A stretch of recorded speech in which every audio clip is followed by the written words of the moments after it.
And well, you just told me about your first style. And do you have any recommendation for those who are starting their journeys in the techno scene, mostly like the underground scene?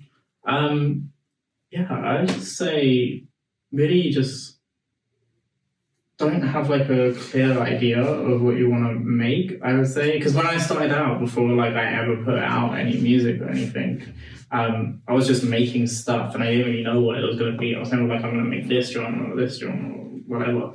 I was just making things, and I made some things that like I wouldn't listen to like at all. And it kind of just ended up being there. But doing those things helped me like fine tune where I wanted to end up and what I didn't want to sound like, but also help me like understand different like how I can make music differently. Like even though I might have been producing a genre that I don't listen to without even like kind of consciously doing it, I picked up on techniques and stuff and things like that. And I just think it's the best way to find your voice in music is to just experiment very, very freely and don't get like bogged down into like, is this right? Is this right? Is this right? Because to be honest, a lot of the things I do in production, a lot of people would say isn't correct, but it works for me. And in the end, like I get a lot of questions of people asking me a similar thing, like how do I make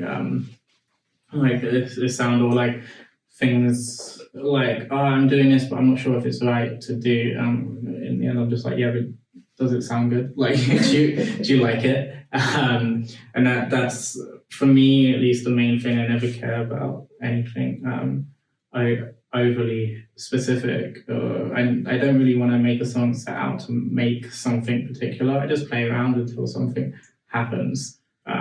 Occasionally, I have like an idea. But the idea is very, very vague or abstract.